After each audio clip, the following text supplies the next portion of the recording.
Kondisyon.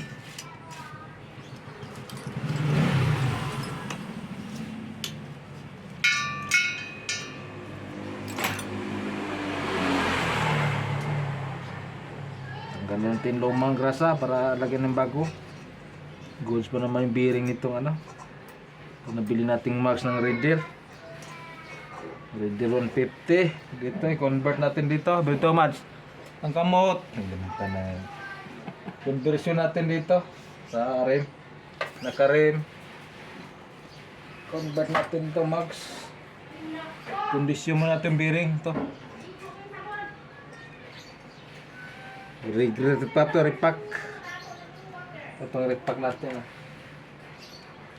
All purpose. Caltex. Original pa to eh. Original bearing pa to kaya repack natin.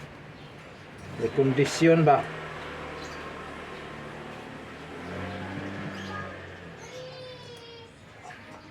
Sige na, patayin mo na.